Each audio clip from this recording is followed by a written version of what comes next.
En el verano, cuando estaba en la universidad, trabajé en un hospital en las afueras de Pittsburgh y después del trabajo todos los días conducía hasta el centro de Pittsburgh para recoger a mi madre del trabajo y llevarla a casa.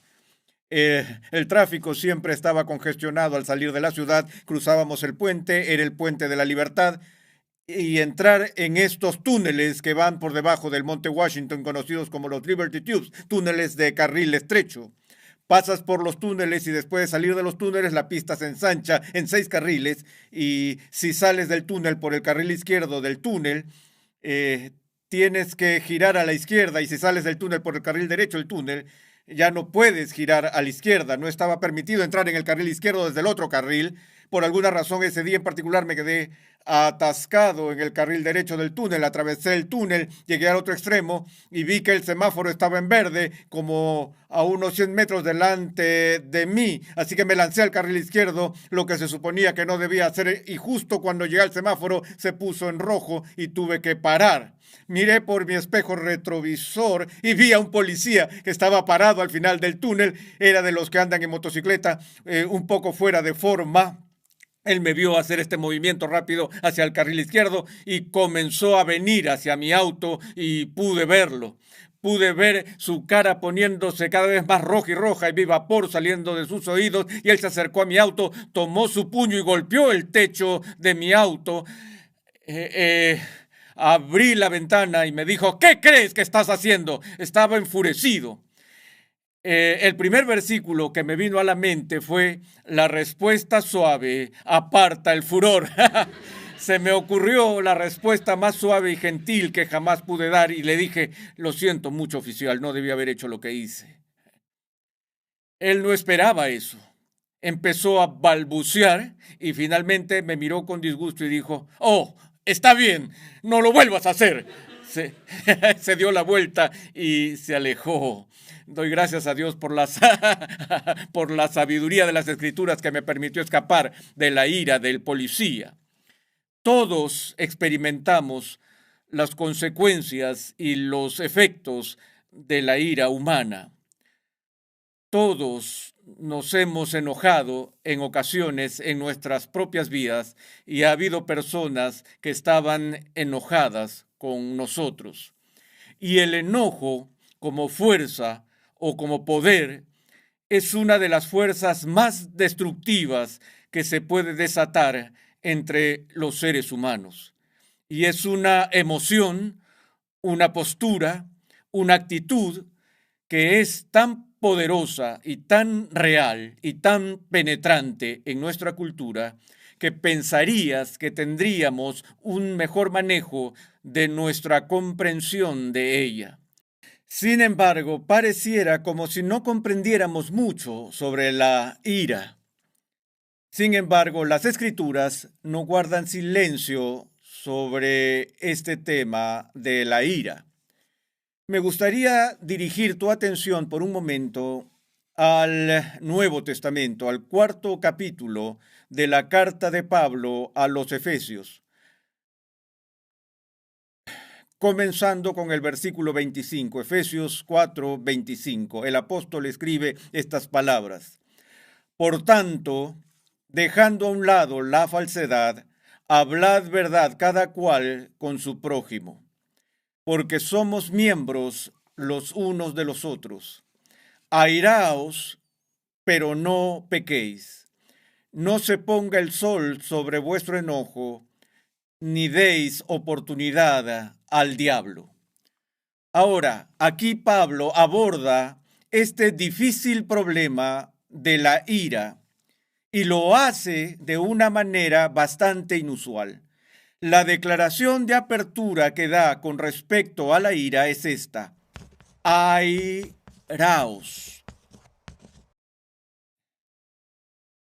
Si hubiera leído este pasaje y hubiera dicho, ¿sabías que la Biblia te dice que te enojes?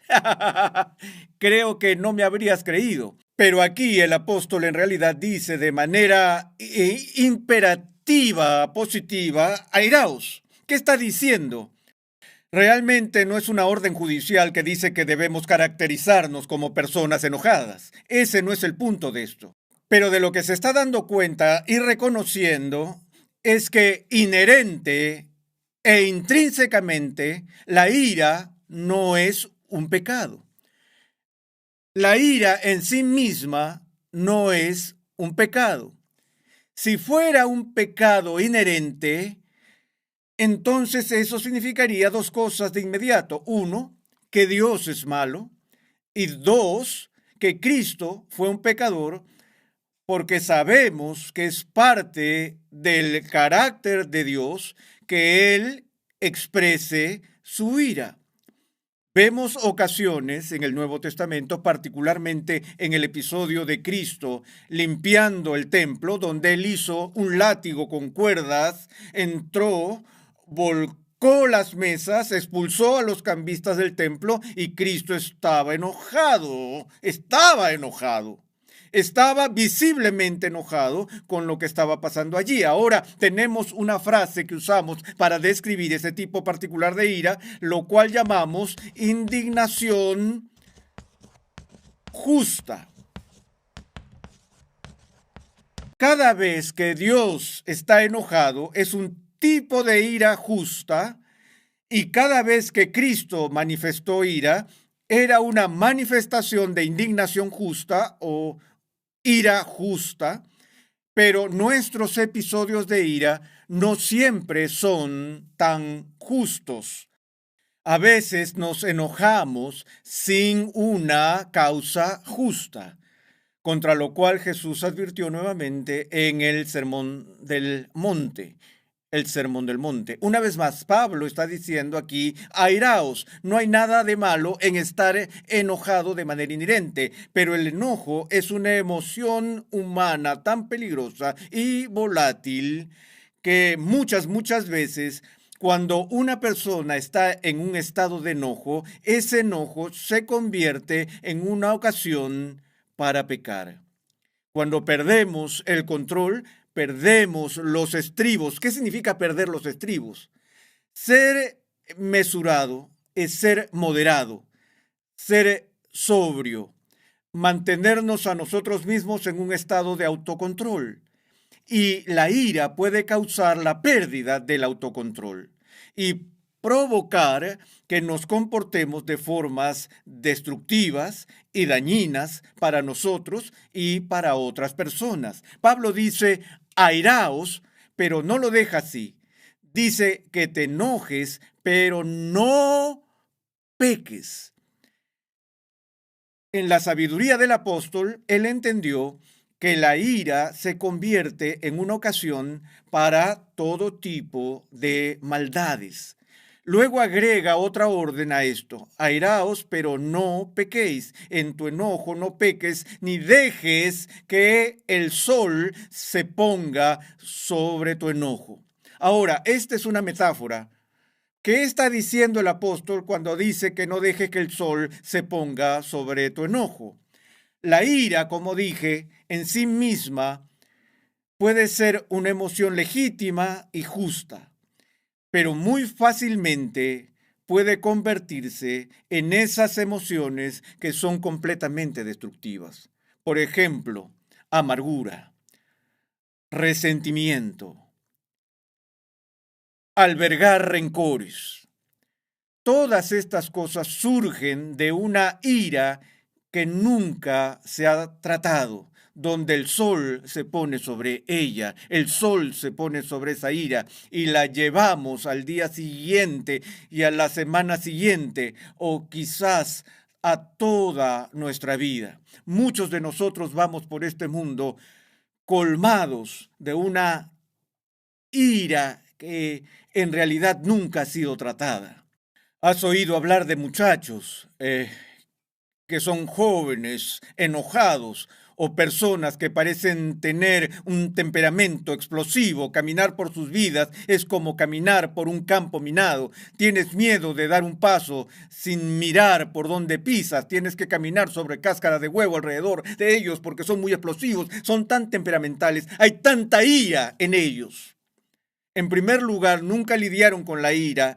El sol se puso sobre esa ira y esa ira luego comenzó a carcomer sus entrañas para convertirse en amargura y resentimiento y producir una actitud de rencor y hostilidad. Eso sucede. Todos lo hemos experimentado y todos hemos conocido a personas que parecían estar perpetuamente enojadas por esto o lo otro, eh, incapaces casi de sonreír. A veces vemos esto en el mundo criminal, una hostilidad increíble.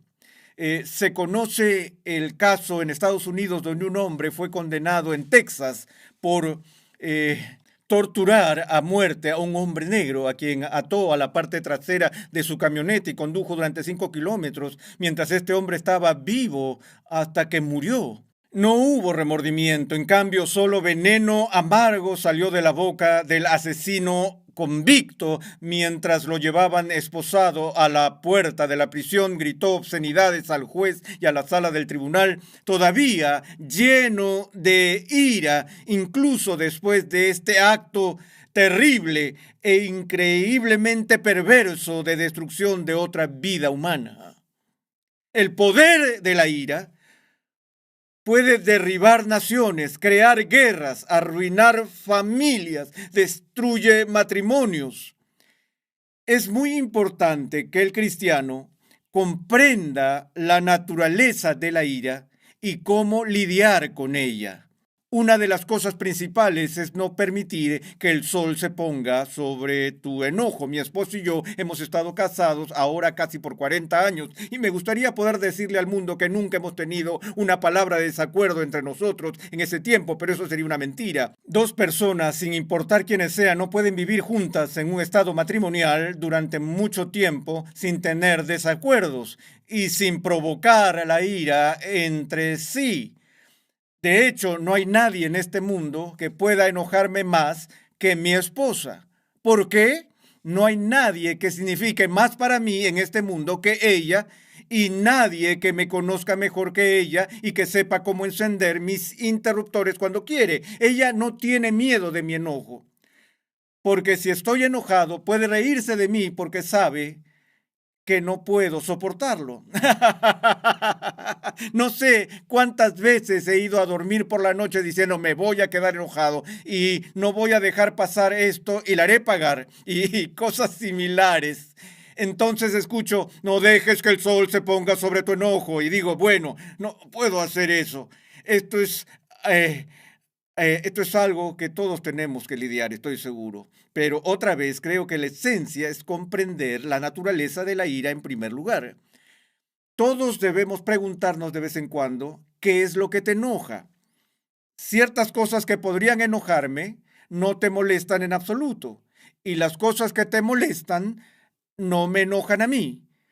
Esa es la forma como es. Solo tenemos distintas estructuras y tenemos diferentes razones para responder de la manera en que lo hacemos a ciertas cosas. Bueno, hay elementos básicos de la ira que se han aislado y yo diría que las 3 causas más comunes de ira y a pesar que las estoy distinguiendo entre 3, en un sentido, todas son variaciones de lo mismo. La primera es la que voy a llamar decepción. La decepción. ¿Cómo manejas la decepción? Esta es una de las cosas más difíciles de aprender para los niños, el lidiar con la decepción. Mamá, ¿puedo quedarme en casa de Pedro esta noche? No, hijo. Tenemos cosas que hacer por la mañana, no se va a poder. ¿Por qué no puedo? Y de repente hay toda esta ira y toda esta rabia saliendo del niño porque quería hacer algo, tenía planes para hacer algo, tenía esperanzas de poder hacer algo y esas esperanzas ahora se habían convertido en una expectativa y la expectativa no se cumplió. Y el resultado fue la ira. Y la decepción crea y provoca ira. Y aquí está el axioma. La gente decepciona a la gente. No somos capaces de cumplir por completo con todas las expectativas que la gente tiene de nosotros. Si no las cumplimos, si los decepcionamos, no es una frase extraña de decepcionarlos. Usamos esa medida cuantitativa vertical para hablar de varios niveles del espíritu. Cuando somos infelices se dice que estamos por el suelo. Y cuando estamos felices y exaltados se dice que estamos en las alturas. Aquí estamos felices como lombrices y de repente alguien nos defrauda. Alguien no cumple con nuestras expectativas. Cuando eso sucede, esperábamos una cosa, conseguimos otra en su lugar, estamos decepcionados y esa decepción ahora se expresa en términos de ira. Ahora, estrechamente relacionado con la decepción está su gemela, a la que llamamos frustración. La frustración es realmente una decepción repetida, cuando sus esperanzas no se realizan repetidamente. Una cosa es esperar algo, si no se ha cumplido, estás un poco decepcionado, pero todavía no estás enojado. Luego sucede lo mismo al día siguiente o al día siguiente y al día siguiente y muy pronto te sientes frustrado. ¿Quieres ver cómo funciona? Observa un bebé. Consíguele esos tableros tipo rompecabezas donde tienes una pequeña tabla de trabajo que le das al pequeño y tienes agujeros redondos, cuadrados, agujeros rectangulares y triangulares, y el niño tiene un bloque de madera y tienes estos bloques que son redondos y cuadrados, cilíndricos y todo lo demás. ¿Y cuál es el objetivo del juego?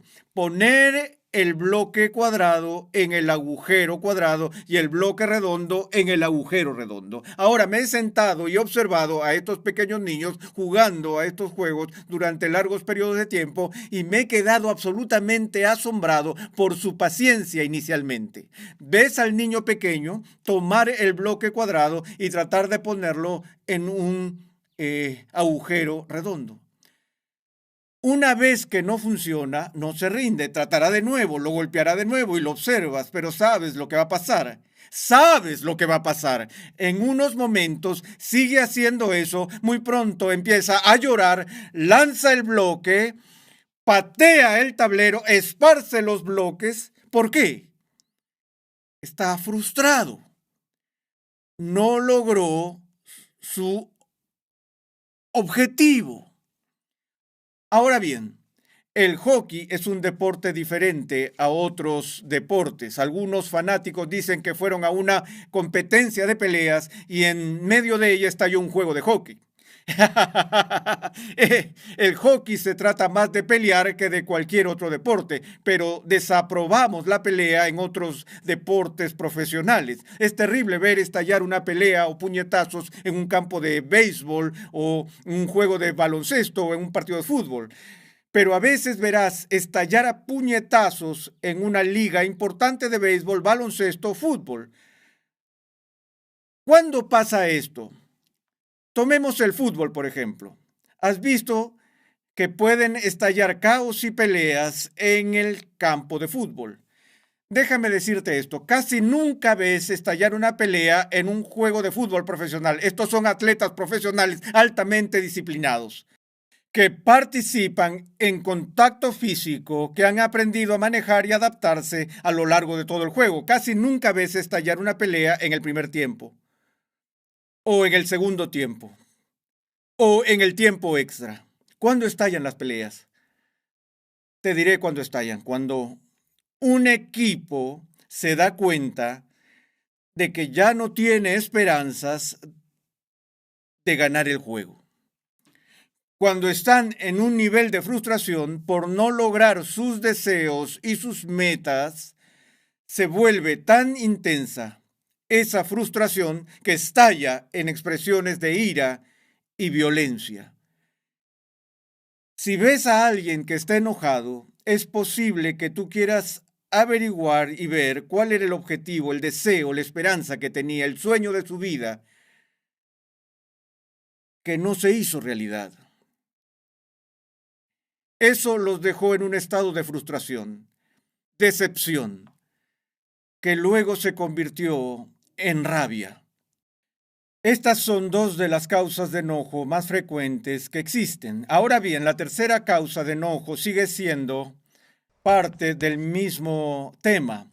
Quiero enfocarme en esto porque esto es la esencia: dolor o sufrimiento. Dolor o sufrimiento. Cuando alguien se te acerca y te da una bofetada en la cara, es probable que eso te haga enojar. Duele ser abofeteado en la cara. Alguien te empuja y ocasiona raspones en tus rodillas. Eso podría enojarte porque esa persona te ha infligido dolor, pero aquí esto es un simple asunto de entender el dolor físico. Pero todos sabemos que hay otros tipos de dolor además del dolor físico. El niñito que estaba jugando en su mesa de juegos experimenta dolor emocional al frustrarse con sus acciones. La persona que hiere tus sentimientos, que te insulta, que te calumnia, que murmura sobre ti, daña tu reputación, daña tu nombre, provoca dolor en tu vida. La persona que saca provecho de tu dinero en un trato comercial te ha causado dolor. Duele perder las inversiones. Ese dolor se convierte en ira. Tengan en cuenta que los tres implican algún tipo de dolor. La decepción es dolorosa. La frustración es dolorosa. Ser calumniado es doloroso. Ser abofeteado es doloroso. Y estas son las cosas que provocan la ira.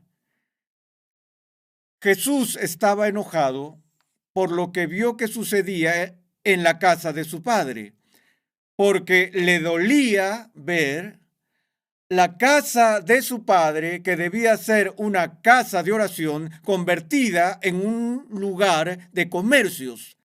Y Jesús expresó su enojo que surgió de su dolor. No puedo pensar en ningún tipo de ira que no esté arraigada a algún tipo de dolor. ¿Por qué es tan importante entender eso? Bueno, al comprender mi propio enojo y ciertamente al comprender el enojo de otro, en especial si están enojados conmigo, será de gran ayuda si podemos disciplinarnos para mirar más allá del enojo al dolor. Si alguien se te acerca y te dice, estoy realmente enojado contigo, ¿cuál es tu reacción normal? Vas a estar a la defensiva, no vas a ser comprensivo, te vas a sentir incómodo. O si alguien se te acerca y te dice, estoy realmente dolido. ¿Por qué estás dolido? Bueno, por algo que me dijiste el otro día. ¿Cómo vas a responder a eso? Si me doy cuenta de que he lastimado a alguien, mi respuesta humana básica es querer proveer alivio, es querer traer algún tipo de calmante para que desaparezca su dolor. Yo no quiero lastimar a la gente, ¿no es cierto? No quiero causar dolor a otros seres humanos. Si alguien viene a mí y me dice, estoy muy dolido, le pregunto, ¿por qué? Bueno, es por algo que me dijiste. Entonces, de repente, comienzo a enojarme conmigo mismo en lugar de esa persona. Pero si una persona se me acerca con rabia, no quiero escucharlo. Si se vuelven violentos, yo no quiero escucharlos, porque ahora me están causando dolor a mí y no lo entiendo. Las respuestas enojadas provocan respuestas airadas, hasta que ese enojo comienza a escalar y empieza la guerra. En cambio, si podemos superar el enojo, mirar detrás del enojo, mirar debajo del enojo, para ver ¿Dónde está el dolor? Porque siempre está allí. Siempre está allí. Una persona puede sentir dolor de forma injustificable. Como dije, la gente tiene expectativas poco realistas. Alguien podría acercarse a mí y decirme, estoy enojado contigo. ¿Por qué estás enojado conmigo? Porque llamé a tu oficina y quería jugar golf contigo y tu secretaria dijo que estabas demasiado ocupado y estoy realmente molesto por eso.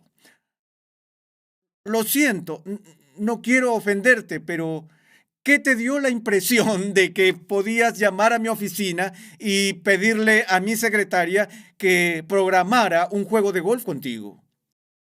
Tal vez lo deseabas y esperabas que se cumpliera tu deseo, pero no tenías derecho a tener esa expectativa. A veces creamos nuestro propio dolor y creamos nuestro propio enojo por expectativas ilegítimas. Pero aún así es importante que lo entendamos para que podamos comprender nuestro propio enojo y comprender el enojo de la otra persona. Tenían alguna expectativa, tal vez era una expectativa legítima y no cumplí con sus expectativas y el peso de la responsabilidad está sobre mi cabeza. De hecho, ofendemos a la gente y hay una distinción entre ofender y ofenderse. A veces nos ofendemos cuando no ha habido ofensa alguna y la gente se sentirá ofendida cuando no hemos hecho nada para ofenderlos. Eso también es parte de la naturaleza humana. Pero cuando una persona se siente ofendida, eso la lastima y a menudo la respuesta al dolor es ira. Necesitamos entenderlo. También entendemos la forma en que funciona la ira en las relaciones, en las familias, los hogares, la oficina. Un par de tipos de enojo de los que quiero hablar brevemente son esos dos tipos de ira que yo llamo ira situacional e ira mal dirigida.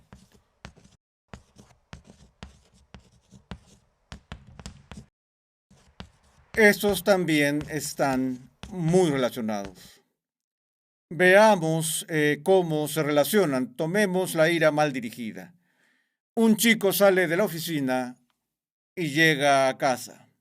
Ha tenido un mal día, su jefe lo reprendió, perdió una cuenta y abolló su auto camino a casa y entra a la casa y le dice a su esposa, cariño, realmente tuve un mal día, cariño. Espero que me ayudes a poder superarlo. Así no es como pasan las cosas. Por el contrario, entra, patea al perro, comienza a gritarle a su esposa y causa estragos en la casa porque ha tenido esta acumulación de frustración y enojo todo el día.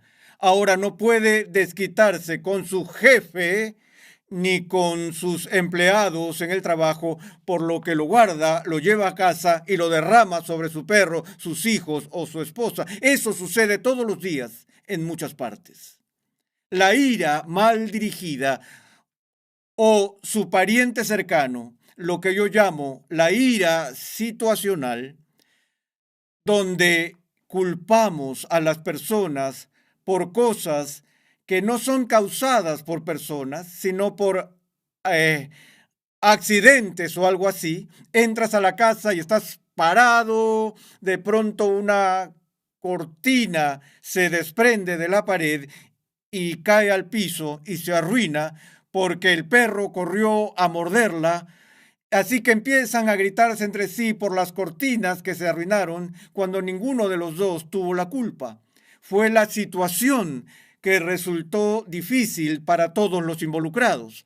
Observas lo que sucede cuando las personas están detenidas por el tráfico. La situación es frustrante para todos los involucrados y las personas que no contribuyeron en el atolladero empiezan a enojarse entre sí, comienzan a tocarse las bocinas y comienzan a pelear entre sí porque la situación es muy frustrante y decepcionante. Necesitamos estar alertas a eso para notar la ira situacional cuando surge y asegurarnos de que cuando estamos enojados se dirija al lugar correcto y se controle con la moderación adecuada. Hay distintas formas en que la Biblia dice que debemos lidiar con la ira y maneras de cómo no lidiar con la ira. Hemos visto algunas de ellas, pero también se nos dice que no seamos personas conocidas por tener una mecha corta, que debemos ser personas que tienen el don y el fruto del Espíritu, uno de los cuales es el dominio propio. Nos disciplinamos para no reaccionar con rabia cada vez que nos sentimos decepcionados, heridos, dolidos o lastimados. Sin embargo, al mismo tiempo, el peligro de eso es que cuando aprendemos a disciplinar nuestro enojo, nos convertimos en personas que están aterrorizadas de expresar el enojo y empezamos a reprimirlo y guardarlo y terminamos explotando. Esto sucede todo el tiempo. Cuando ves a alguien reaccionando de forma exagerada ante una situación, ¿por qué pasa eso? Ha habido una historia reprimida que de repente la gota que colma el vaso cae y esa ira acumulada emerge y debemos tener cuidado con nosotros mismos. Recuerdo que mi esposo y yo habíamos estado casados por 10 años y estábamos discutiendo un día en nuestra cocina en Boston y yo tenía un vaso de Coca-Cola Light en la mano y en medio de la discusión tomé ese vaso y lo arrojé contra la pared. Rompí el vaso en 1.000.000 de pedazos y mi esposa se echó a reír. Dije, ¿qué te ríes? Ella dijo, al fin. Dije, ¿qué quieres decir con al fin? Ella dijo, antes de ser cristiana se me conocía como de mecha corta, estuve en peleas todo el tiempo y siempre me enojaba y lo primero que me señalaron cuando conocí al Señor fue ese temperamento volátil y dije, no puedo seguir así. Traté de vivir una vida sin expresar enojo y ella dijo, en 10 años nunca he podido ver que te enojes así. Ella dijo, finalmente lo hiciste. Ella dijo, me alegro. fue un alivio. No es que yo recomiende que arrojes vasos a la pared y los rompas en tu casa. Yo solo digo que puede haber un patrón peligroso de almacenamiento de ira y nunca lidiar con ella porque va a salir a relucir. Va a salir a la luz de forma destructiva. Si vamos a ser personas que lidian con este problema difícil de la ira, necesitamos la sabiduría de Dios y necesitamos la sabiduría y la paciencia para buscar dónde está el dolor, porque es mucho más fácil responder al dolor que responder a la ira.